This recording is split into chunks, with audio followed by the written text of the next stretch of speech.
Hi, I'm Daniel Lucas, and welcome to Book 101 Review. Book 101 is all about the books that I read for the last 40 years. And today I have my special guest. She is the founder and CEO who translate tech into plain language for business owners who just need it to work. No other than Miss Charly Leetham. Hi, Daniel. Thank you so much for having me. This is the first time I've actually done a live, so this is exciting. Yes, thank you, Miss Charlie. And can you please introduce more about yourself that I miss? I can. I will try not to bore people too much. Let's see. I have 40 years experience, or nearly 40 years experience in the IT industry. In fact, I started when it wasn't even IT. We called it electronics and communication at the time. Notwithstanding stuff I had done before that, I had always been involved in tech. I'd always been interested in tech, but I went out, I got an associate diploma in electronic engineering, and I have worked since then across field service, pre-sales, contract management, customer service management, project management, sales management. I've run my own businesses. I've been running my own businesses for years now. And in 2007, after one of my franchises failed, I had to absolutely just make some money, get some food on the table for the family. And this business was built. And this is the business I would have built when my kids were little so that I could stay home and look after them and still do the things that I love doing. And thank you so much for sharing your knowledge and wisdom to the world, Miss Charlie. Yeah, thank you. And today let's talk about why your website is not just as secure as you think it is. Why is it, Miss Charlie? Can you tell us about this topic of yours? Look, I sure can. So, look, I'm going to start this by saying that nothing is ever 100% secure. I don't care how good your security is. I don't care how good your practices are. It doesn't matter how good a mousetrap is. There are always smarter mice out there. So that is where I start my process with security. It's like we can have it secured to a point, but overall, there is always going to be someone who's going to try and get in, and more likely, you're going to get hacked. You are going to have a problem with your security. Why is your website not as secure, though? So the internet is a really complex system. You have a web server. You have a network with all the routers and the switches and the interconnects that connect you into the internet. You have the software that runs on your web server. And then you have your own PC and your own computer that then you use to manage your content, upload information, and do things. So when you put all that together, I'm trying to show my hands here, it's a real interconnection. And all it takes is for one of those things to be slightly out of kilter with everything else, and your security is compromised. If you were to ask me where the biggest holes in security are for websites, business owners don't maintain their software versions. They don't maintain the versions of the applications they're running on their websites. So I work a lot with WordPress websites. WordPress will have a security update once every couple of weeks. It will have a major update once every couple of months. And then you start putting plugins on top of that give you, your forms, your membership site, sliders, the way images display, and they can update every couple of days. When they update, they add functionality, typically, but they also look after the security of your website. As things go along, people will say, "Oh, look, we found a problem here. We found this can be compromised if we do it this way, or we can get in through the back door if we use this little function here. Plugin owners, WordPress owners, software owners go, oh, that's a hole. We've got to patch it. So they patch the hole. They put out their update, and the business owner says, "I'll do that later. It's too hard. I'll do that later." Now, when they release that patch, that goes into release notes, and the hackers read those release notes and go, "Oh, that's a hole that we can go and compromise. Let's go and find someone who's running an earlier version of this software,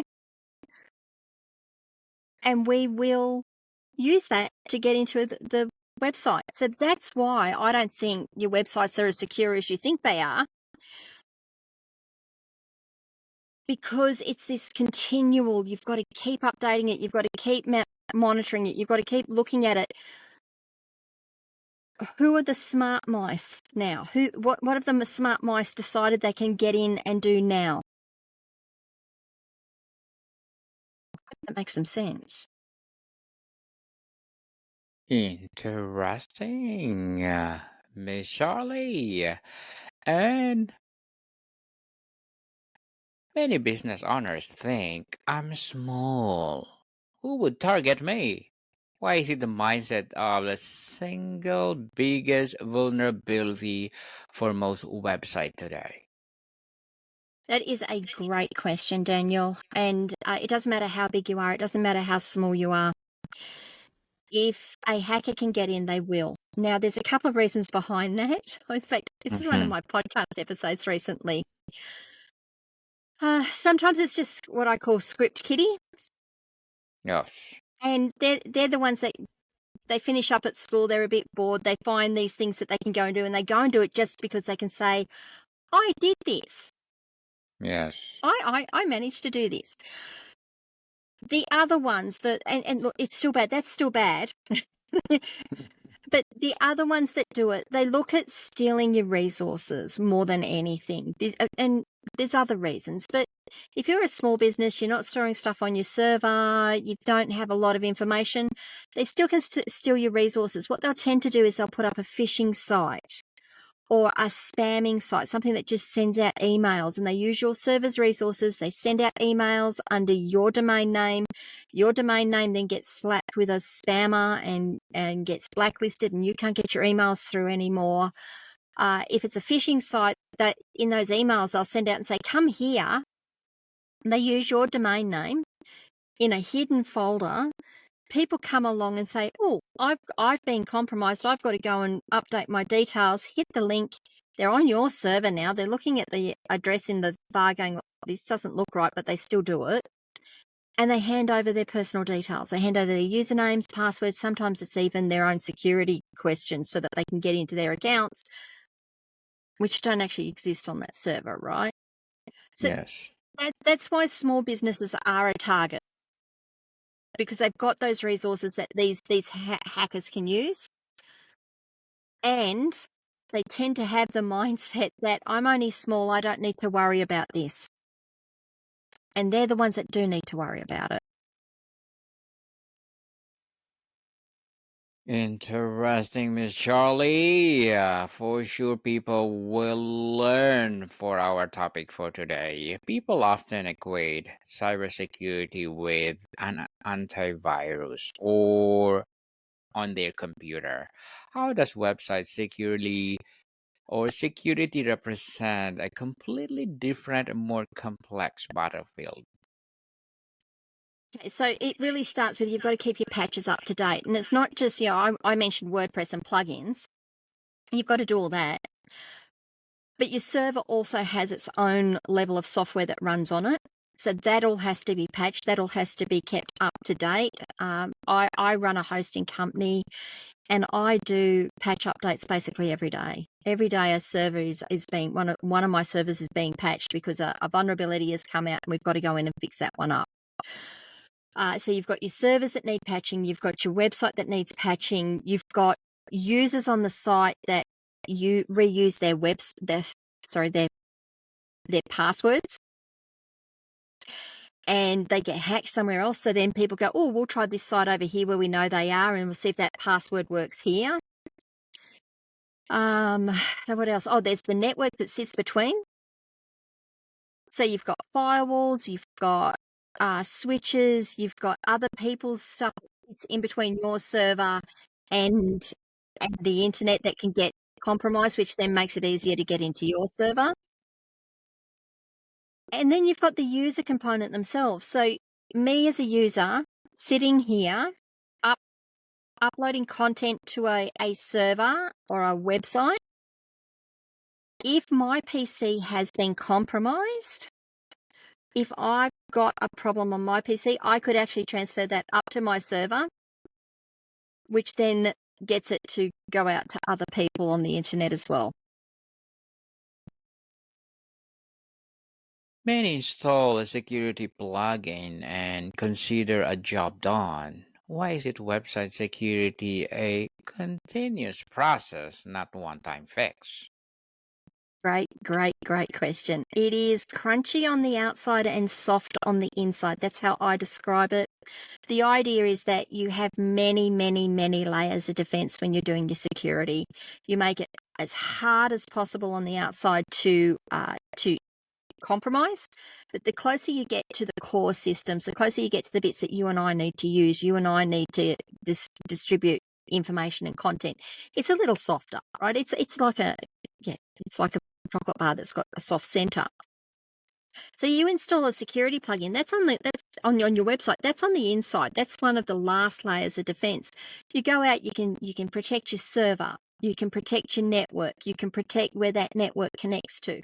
So it is multi-layer. We call it layered defenses. Basically, we make it as hard as possible to get through that crunchy outside shell. And just keep making it hard to get in. Just installing a software plugin isn't enough. You need to have the software plugin. You need to have a firewall. You need to have a web application firewall. Your routers, your switches within the network have to have their own levels of protection. Because once they get through one layer, they can start to get to the next. They can start to get through the next. If I was to give you an analogy on that, it'd be like protecting your house. Let's say that you have security cameras on your house, or security lights on your house. So when someone walks up to the door, the security lights come on, and that's going to scare off some people, right? If they're going to do bad things, they might go, "Oh, we're not going to be here. We'll go somewhere else." But if you were then to add, for example, a dog to the situation and the lights come on and the dog barks, it's a little bit more scary, and we're not going to touch this house. But there are still some people that will try to get through that. So then you add your alarm system. And when they get through the lights and the dog and they don't phase them, and the alarm goes off, that's more likely to scare them off than anything else. And that sounds terrible, but they'll go and try someone else's house then. So that's why, the security plugin is just like putting up the lights. That's only one part of it. You've got to have a whole system to protect your website. Unlike a broken window, you can't always see a security breach. What are the silent, hidden signs that a website might already be compromised without the owner knowing? Okay, so high bandwidth usage. That would be the first thing. Is you're starting to get notices from your hosting provider that your bandwidth is exceeding its limit or getting close to exceeding its limit, and you think that's really strange because I don't normally get those notices. That's because you've got someone on the server using those resources to send out emails, to have the phishing attacks coming, or the phishing people come in and get their information. Slow websites, because it's taking resources from the website, it's taking resources from the server, your website is going to slow down. You might get notices that your domain is blacklisted, or you might get notices that your emails are starting to bounce because they're being marked as spam, and no, you can't send that email anymore. They're the more obvious reason. They're the more obvious ones that you would see, and they're the ones that most of us who sit out here looking at a website go, "There's something wrong. I don't know what it is." You can scan. You can do scans, but that's where you normally need someone like me to come in, where we can run a set of tools across the server and say, "This looks strange. This looks a bit funny. We need to clean this up." Um, yeah, really. Once you get down to that level, there's tools that we can use. There's intrusion detection. Has the checksum. Oh, sorry, I don't want to use technical jargon here. Have the files on the system changed significantly in a way that we wouldn't expect them to? Miss Charlie, we all know about strong passwords, but what about the dangers of password reuse across different services? How does breach at a completely unrelated site threaten your website security? So normally your password is associated with an email address, and what people tend to do is they just have this list of email addresses and passwords. They find a website and they go, "Oh, I've compromised this website. Let me run a script, a piece of software, a function that will go through this list and try every email and password combination that I have on this website and see if I can get in that way." Now, those scripts allow you to do thousands of combinations in minutes. In minutes, it's really, really quick. So if you've used your email and password on one site and that site's been compromised, it's now on a list, and that list is now being used against any number of other sites out there to see if you can get in. So that's how unrelated compromises occur. It's not that they know that your user is on that site. It's not that they know that that email address has been used on that site. It is more, we have this list of things, let's see what's on there. Let's see if let's just keep throwing things and see what sticks. So that's the danger of reusing password. Many fear that updating core software, themes, or plugins will break their site. How do you weigh the perceived risk of an update against the very real risk of running updated vulnerable code? Good question. A couple of years ago, I would say you just didn't. You just waited. You waited till you had a couple of hours to be able to fix up the problems that occurred. Now the systems are so much more stable. We rarely have a problem with a plugin updating or a theme updating or WordPress updating and it failing. You yourself as a business owner, though, have to weigh the possibility that if you don't update and you get compromised, you will get compromised. That's a possibility, right? If you don't update, you will get compromised. What's the possibility of it? What's the probability of it? If you get compromised, what's the cost of that going to be to your business? Now, cost isn't just money. Cost is time, it's money, and it's reputation and trust of your customers. It might also be regulatory. You might, if you get hit and you get compromised, you might actually be in breach of some of your regulations in some of your accreditations, and that's going to have a cost to you. So that's the first thing you need to do. That's your threat and risk assessment. The next part of that threat and risk assessment is, okay, so if I go and do an update and it fails, what's my cost? How long will I be down for? What is the cost? You still have all of those things. You still have time, you still have energy, you still have money, you still have trust and reputation. But you can then start looking at that probability of, if I go to update and you've got 100%, you've got a 90% chance that it's going to update without a problem. So you've got a 10% chance you're going to have a problem. And if I don't update, there's a 50% chance I'm going to get hacked. I know which one I'm choosing, but that's up to you to decide is what level of risk do you want to take with that. What was the last part I had on that one? Oh, the second part of that is, how do you mitigate those risks? How do you mitigate that if you do an update and your site is going to fail? How do you mitigate that? You take a backup. If it fails, you just restore the backup. You've got minimal downtime, you've got minimal problems. It does cost you a little bit because it's time and energy to do it. You can always run a staging site or a development site. So it runs in parallel. It's the same build, it's the same versions of software.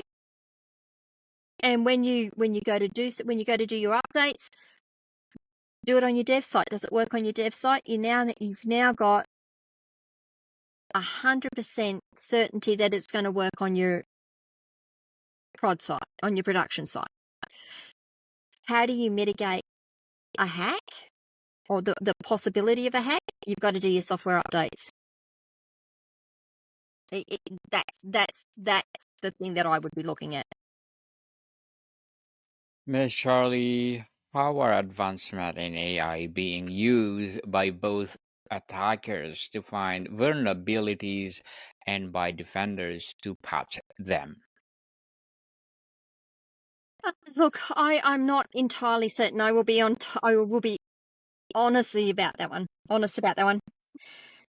If I was to be me, I would be saying, write me scripts to go and do this, and then when I get the data back, do all the analysis on it and give me the list of the ones that I can go and attack.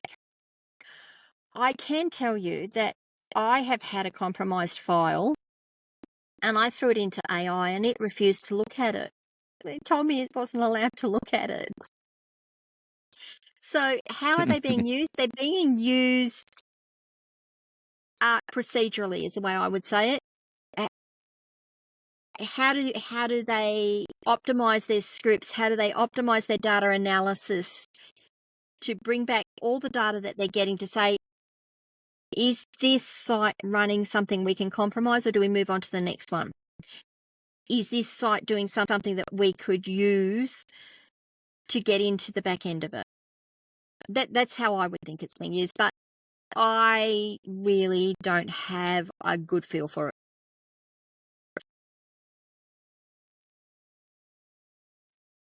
Miss Charlie, what are your short-term and long-term goals as a CEO and founder? Oh, good question. My long-term goal, honestly, is they're kind of related. They're both together. I want to help people. I really just want to help people. I just want to make their lives easier so they can get on and do the things that they do best, letting me do the things that I do best and I enjoy. In terms of a long-term goal, I'd love to have just somewhere I can settle down and still do what I do. Like, I can't see myself retiring. I can't see myself not doing something. I just like to be able to have somewhere I can settle down, not have to worry too much about having lots of money, just enough money to live comfortably and continue to be able to help people. There you go. Good luck to your goals, Miss Charlie, and looking forward for more success. And can you please recommend a book or books that influence your journey? Yes, I can. Look, the first book I'm going to recommend, and it's a really old one. I don't even know if it's still in print. It's called In Search of Excellence by Tom Peters.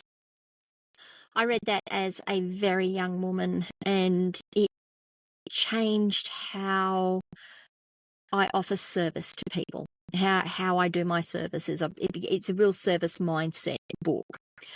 The second one is called, I'm going to look it up here, it's called The Phoenix Project. Now, this is more for techie people. And the authors of that are Jean Kim, Kevin Beer, and George Stafford. The Phoenix Project, and that is actually a book about DevOps. It's a novel about DevOps. So what I do, it's how we manage a fast-paced, changing environment that has all these things going on, and the things that we have to deal with. Your processes, your procedures, dealing with the personalities in the business. I loved it. It was a great book because I looked at it and went,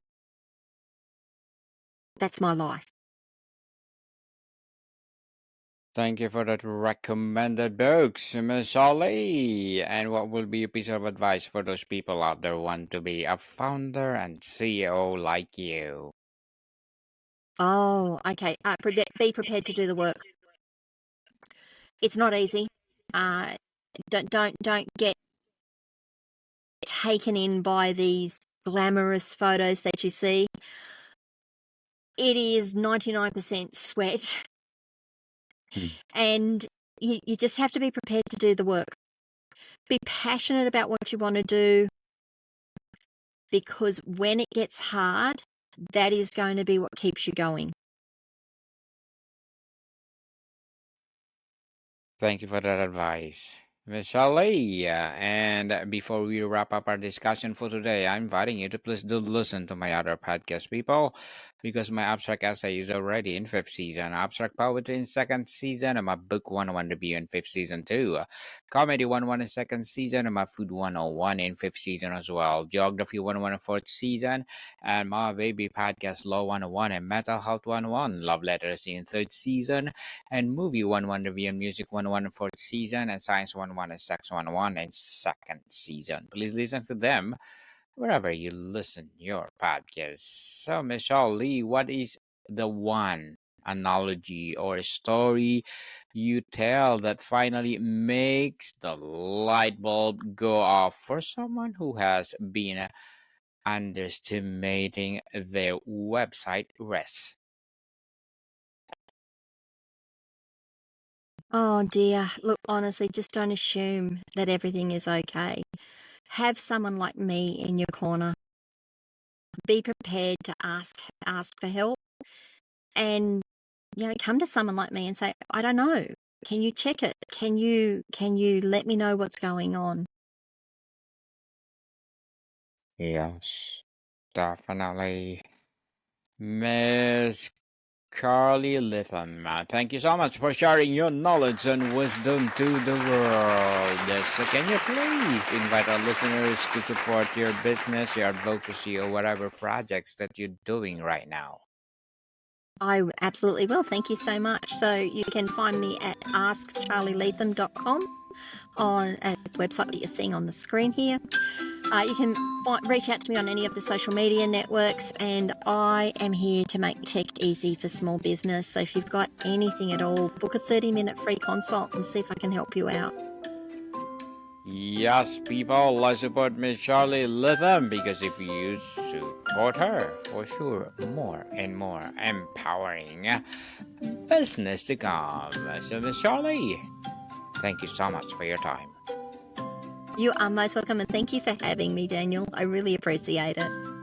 You are most welcome. More to come, people. See you soon.